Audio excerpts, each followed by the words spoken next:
Part of the baggage of growing up in my distinctly partisan Protestant home were certain prejudices that came wrapped in what otherwise was a very loving environment. It wasn't unusual, for instance, when watching a baseball game, we would see a Roman Catholic ball player make the sign of the cross or cross themselves before stepping to the plate. Always it would lead to one or more of the adults in the room to react by pointing out that there wasn't anything but magic in such actions. Of course, that didn't stop them, knock on wood, from their own magical invocations.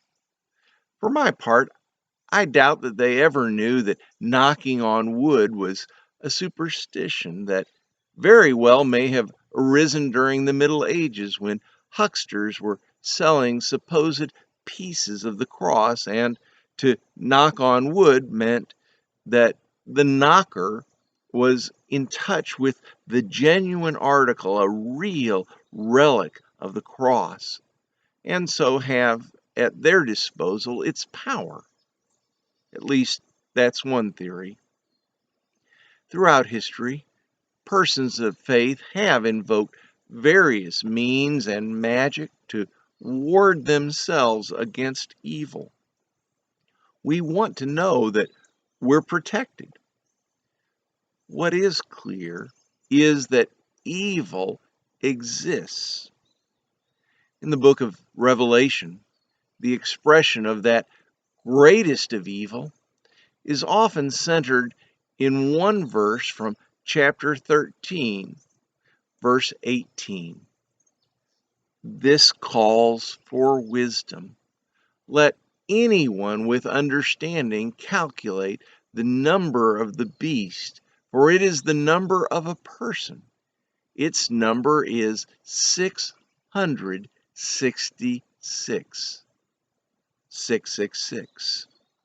Throughout history, various and assorted attempts have been made to identify this beast, this great evil.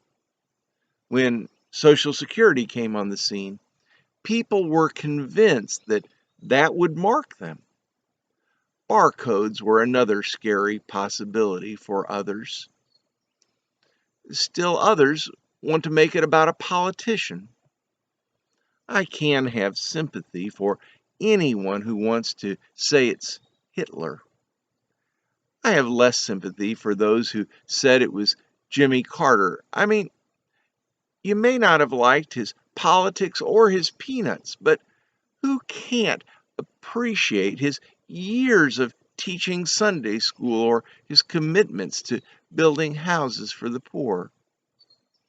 On the other end of the political spectrum, maybe we can give at least a little creative credit to those who saw in Ronald Wilson Reagan, with 6 letters to his first, middle, and last name, something of a reason for fear. Still, when I'm teaching Revelation to a class, I tell them 100%, here's how you figure it. You start with the obvious, cute purple dinosaur. Change all the U's to V's, that's the proper Latin anyway, and you get CVTE, PVRPLE, DINOSAVR. If you would extract all the Roman numerals, you get CVVLDIV. Add those numerals together and you get 666.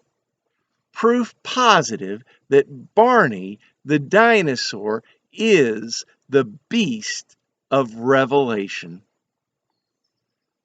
Mostly, it's proof that people will go to any lengths to twist Scripture to make out evil to be whomever they most dislike.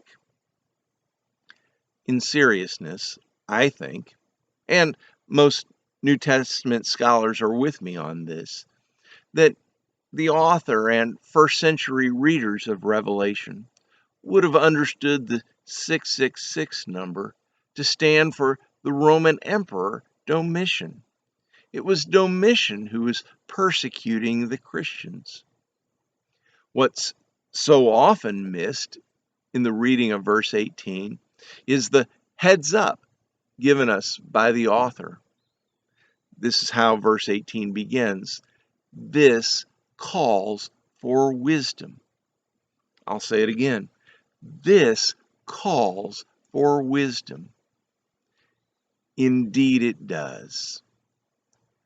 As we enter into this politically charged season, when we're all tempted to want to identify in partisan ways that prioritize our party above our faith, and we can so easily be seduced into demonizing those who see differently.